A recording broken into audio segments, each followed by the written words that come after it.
Sekjen PDIP Hasto Kristianto mengungkapkan mengenai persiapan dirinya menghadapi gugatan pra-peradilan yang ia ajukan setelah ditetapkan sebagai tersangka oleh KPK pada kasus suap Harun Masiku.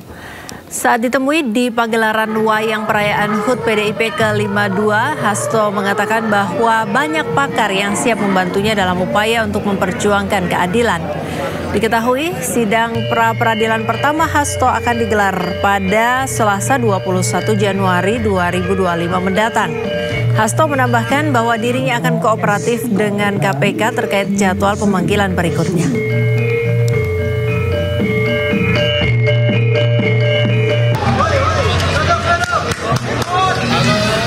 Penelusuran kasus buron KPK Harun Masiku memasuki babak baru dalam kasus suap mantan komisioner KPU Wahyu Setiawan.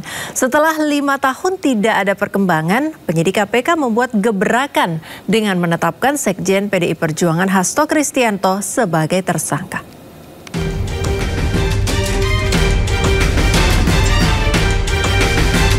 Kasus suap ex-kader PDI Perjuangan Harun Masiku memasuki babak baru.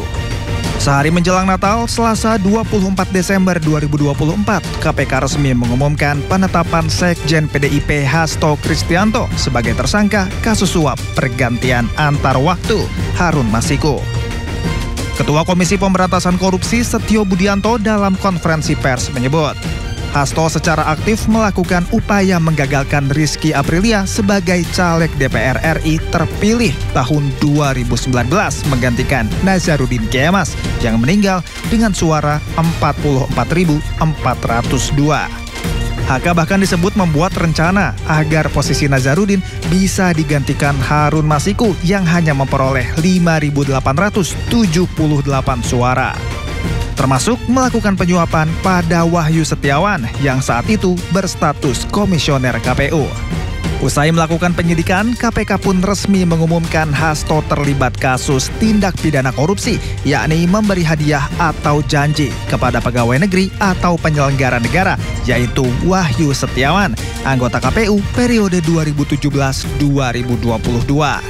Hasto juga diduga sebagai otak di balik buronnya Harun Masiku.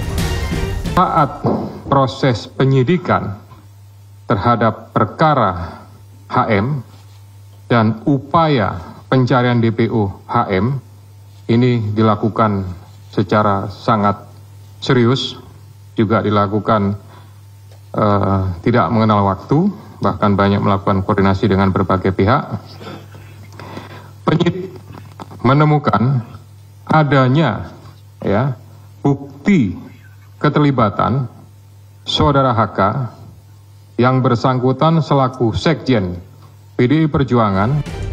Usai ditetapkan tersangka oleh KPK, Sekjen PDI Perjuangan Hasto Kristianto akhirnya muncul ke publik dan menyampaikan sikapnya. Atas penetapan tersangka, Hasto mengaku tetap menghormati keputusan dari Komisi Pemberantasan Korupsi. Setelah penetapan saya sebagai tersangka oleh KPK, maka sikap dari PDI Perjuangan adalah menghormati keputusan dari KPK. Kami adalah warga negara yang taat hukum. PDI Perjuangan adalah partai yang menjunjung tinggi supremasi hukum. Menanggapi hal ini, PDI Perjuangan menyebut penetapan Hasto sebagai tersangka kasus Harun Masiku merupakan politisasi hukum. Kami menduga memang kasus ini lebih terlihat seperti teror terhadap Sekjen DPP PDI Perjuangan. Dan keseluruhan proses ini sangat kental aroma politisasi hukum dan kriminalisasi. Pencarian buronan Harun Masiku turut menyeret mantan Menteri Hukum dan HAM Yasona Lauli yang juga politikus PDI Perjuangan. Di mana KPK memeriksa Yasona terkait dugaan kasus suap pergantian antar waktu anggota DPR yang melibatkan Harun Masiku. Saya mengirim surat permintaan fatwa ke Mahkamah Agung. Ya, karena waktu proses pencalekan itu terjadi tafsir yang berbeda setelah ada judicial review, ada keputusan Mahkamah Agung nomor 57 ya. 57. Kemudian DPP mengirim surat tentang penetapan caleg, ya. Kemudian KPU tidak menanggapi berbeda. Kemudian kita minta fatwa kepada Mahkamah Agung.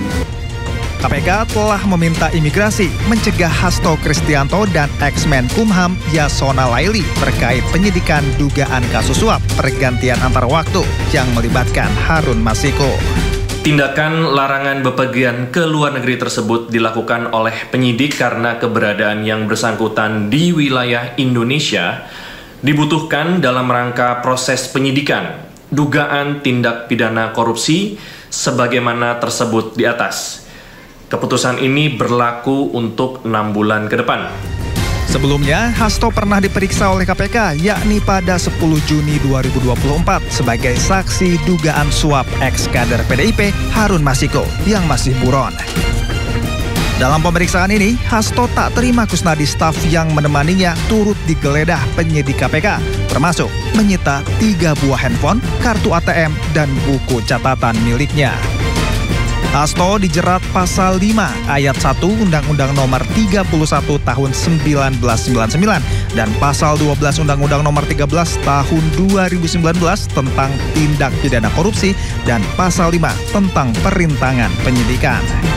Tim Liputan iNews melapor.